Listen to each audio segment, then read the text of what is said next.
In today's video, I'm going to teach you how to integrate Slack with Airtable. To get started, open your browser and head over to the Airtable website. If you aren't already signed in, go ahead and log into your account so you can access your workspaces and settings. Once you're on the main Airtable home screen, you'll see your bases and workspaces laid out in front of you. Now, look towards the top right corner of the page for your profile icon. This might be a small circle with your initials or an avatar. Click on that profile icon to open a drop-down menu.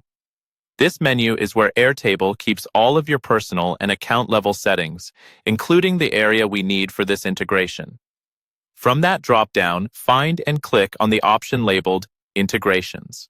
This will take you to a dedicated page where Airtable lists all the external apps and services it can connect to.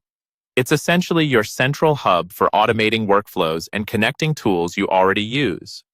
On the Integrations page, look for a button that says Connect New Account or Plus Connect New Account.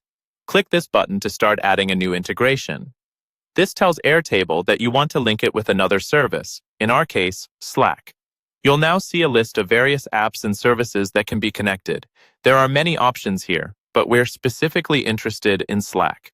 Scroll through the list or use the search bar if there is one, and then click on the Slack option when you see it. Selecting Slack here means you're setting up a direct connection between your Airtable account and your Slack workspace. After clicking on Slack, you'll be redirected to a Slack authorization page.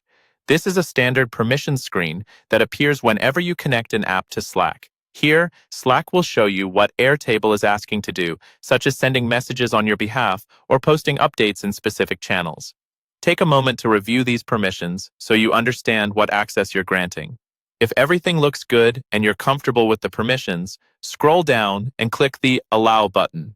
This confirms that you authorize Airtable to connect to your Slack workspace. Once you click Allow, Slack will complete the handshake and redirect you back to Airtable, where your Slack account will now appear as a connected integration, ready to use in your automations and workflows.